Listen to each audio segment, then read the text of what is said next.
جلسے ہوں اور چاہے کسی دینی اصلاحی اعتبار سے کسی کے بھی جلسے ہوں، آپ کو ذوق اور شوق کے ساتھ میں اور جوک در جوک آپ کو شریک ہونا چاہیے۔ حالات آپ کو پتا کیا کہہ رہے ہیں؟ حالات یہ کہہ رہے ہیں اگر آپ کے اندر اتحاد نہیں رہا، اگر اتفاق نہیں رہا، انتشاری اختلاف کی ہوا میں آپ اڑ گئے تو تمہاری بات اللہ معاف فرمائے کیا حشر ہونے والا ہے خدا بہتر جانتا ہے۔ اس لیے میرے دوستو، میں علماء کرام سے گزارش کرتا ہوں، یہ موبائل پہ جو واٹس ایپ اور جتنی چیزیں آ رہی ہیں آپ دھیان نہ دیں، رجوع اللہ اور تمسک بالکتاب و سنت رسول پر آپ دھیان دیں۔ عوام خواص کے ذہن بنائیں، عوام کے ذہن بگاڑنے والے اور عوام کا ذہن بنانے والے ہم لوگ ذمہ دار ہیں۔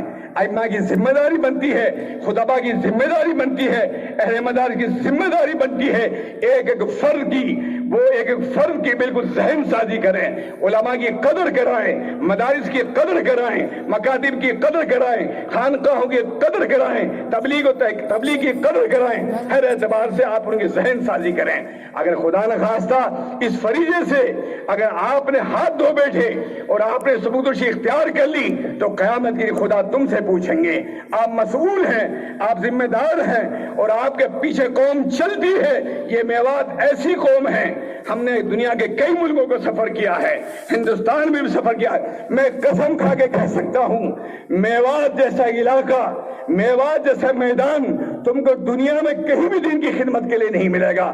اگر آپ کو اپنی قوم کو سنبھالنا ہے اور سدھارنا ہے اور آپ کے اندر ان کے رگ و ریشہ میں دین اگر پیوست کرنا ہے تو آپ کھڑے ہو جائیں اور آج سے توبہ کر لیں کہ مزید اپنی کوششوں کو تیز کریں اور سنتوں کی پابندی، حدیثوں کی پابندی، قرآن کریم پر عمل اور اللہ کے نبی کی کتاب پر عمل یہ کرنا آپ سکھائیں۔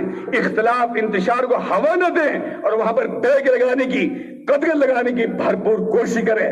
جمعیت علماء ہند کی قربانیاں آپ سمجھیے، ہندوستان میں جہاں کہیں بھی کوئی فساد ہوتا ہے، ہندوستان میں جہاں بھی کوئی ایسا واقعہ رونما ہوتا ہے، جمعیت علماء ہند میدان میں اترتی ہے اور بماگے دہل اور آگ میں خود اپنے آپ کو چھونک کر کے وہاں مکانات تیار کیے جاتے ہیں اور جیلوں کے جو سراخوں کے پیچھے نوجوان سڑ رہے ہوتے ہیں بیچارے، سال بہ سالوں سے ان کو آزاد کرایا جاتا ہے، مقدمات لڑے جاتے ہیں، ان کے لیے مساجد، مدارس، اسکول قائم کیے جاتے ہیں۔ میں کیا قربانی گنواؤں؟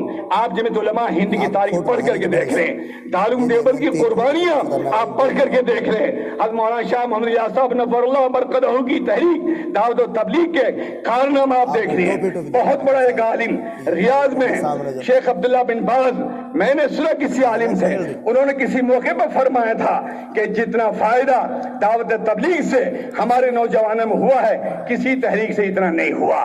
میرے دوستو بزرگو، اس لیے کسی چیز کا انکار کر دینا، کسی دین کی چیز کا، مدارس کا انکار کر دینا، دعوت تبلیغ کا انکار کر دینا، علماء کا انکار کر دینا، نعوذ باللہ شامت سے خالی نہیں ہے۔ خدا را آپ بچیں، سارے علماء اس پہ دھیان دیں۔ آپ کو خوب پتا کہ میوات میں کیا ہو رہا ہے۔ میں اللہ کا شکر ادا کرتا ہوں، امن آفت کے ساتھ میں یہ اجلاس ہونے جا رہا ہے۔ آپ یہاں سے اچھا پیغام لے کر کے جائیں۔ دارالعلوم دیوبند کے سربراہ، وہاں کے محتمم آپ کی میوات میں، اس صحرا میں، اس جنگل میں یہاں تشریف لائے ہوئے ہیں۔ آپ کو، ہم کو سب کو مل کر کے قدر کرنی چاہیے، ان کا استقبال کرنا چاہیے، ان کا احترام کرنا چاہیے۔ اللہ تعالیٰ مجھ کو اور آپ کو سب کو پروردگار عالم ایک ایک امتی کی، ایک ایک فرد واحد کی، ایک ایک مومن کی، ایک ایک عالم کی قدردانی کی توفیق نصیب فرمائے۔ جو ان کی شان میں گستاخیاں ہوئی ہیں، چاہے کسی نے واٹس ایپ پہ کی ہوں یا کسی نے تحریراً یا تقریراً، میں آخری بات عرض کرتا چلوں، میرے دوستو یہ حضرات بڑے ہیں، ان کی بڑے باتیں ہوتی ہیں، بڑے کارنامے ہوتے ہیں۔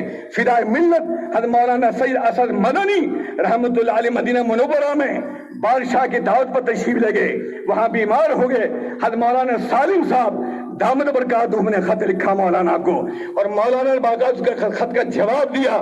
یہ حضرات ایسے ہیں کہ دونوں حضرات نے اپنی کمزوریاں سے میری مراد یہ ہے جو ماضی میں جو اختلاف ہوئے تھے ان کو یاد کیا اور اس حال میں مولانا دنیا سے تشریف لے گئے ہیں، اپنے معاملہ سلجھا کے گئے ہیں اور اپنی آخرت کو بنا کے گئے ہیں۔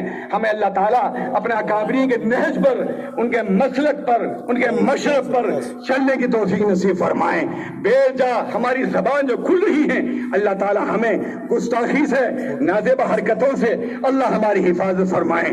ہمارے علماء کرام یہاں تشریف فرمائے ہیں. میں تقریر کے لیے کھڑا نہیں ہوا, میں اپنا درد کہہ رہا ہوں, میں قسم کھا کے کہتا ہوں میں نہیں جانتا موبائل کے زیادہ سسٹم کو, لیکن جب مجھے بتاتے ہیں یا مجھے کھول کے دکھایا جاتا ہے یا خود مجھ سے کھل جاتا ہے میں پڑھتا ہوں تو بالکل باقی نہیں رہتا, دل پھٹ پھٹ جاتا ہے. اللہ ہو کیا گیا, یہ میوات ایسی تھی, یہاں بڑی بڑی عرب کی جماعتیں یہاں تم کو دیکھنے آتی ہے. ایک واقعہ معمولی سے بیان کر کے بات ختم کرتا ہوں. ابھی 8-10 سال پہلے کی بات, میں مرکز نظام الدین کے سامنے کھڑا تھا.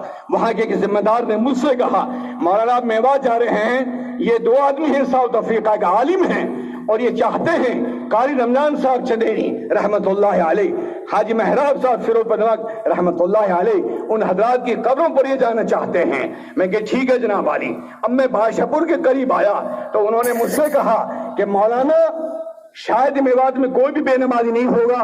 ایک سوال. دوسرا سوال کیا مولانا کوئی عورت میوات میں بغیر پردے کی نہیں ہوگی. میں خاموشی کے ساتھ سنتا رہا. جب وہ گھاسڑے کے قریب آ گئے, اتفاق ایسا تھا مغرب کی اذان اور ایک ہمارا مدرسے کے مدرس قاری اذان دے رہا تھا. چنانچہ انہوں نے اذان کی آواز سنی اور میں نے غنیمت سمجھا کہ ان کو نماز مدرسے میں پڑھوائی جائے. میں نے پھر یہ غنیمت سمجھا کہ ان کو عشاء بھی پڑھوائی جائے اور ان کو یہاں بھی فجر پڑھوائی جائے. عرض کرنے کا مطلب یہ ہے میں ان کو ان حالات میں لے گیا. اگر کسی بے نمازی کو دیکھیں گے, اگر کسی بے پردہ عورت کو دیکھیں گے تو ان کا ذہن بدل جائے گا, ان کی عقیدت میوات سے ختم ہو جائے گی. میرے دوستو, یہ لوگوں کا ہمارے متعلق یہ گمان ہے, یہ عقیدہ ہے. اللہ تعالی مجھ کو اور آپ کو سب کو عمل کرنے کی توفیق نصیب فرمائے. آج کے اس اجلاس کو قبول فرمائے, اکابرین کی تشریف آوری کو قبول فرمائے.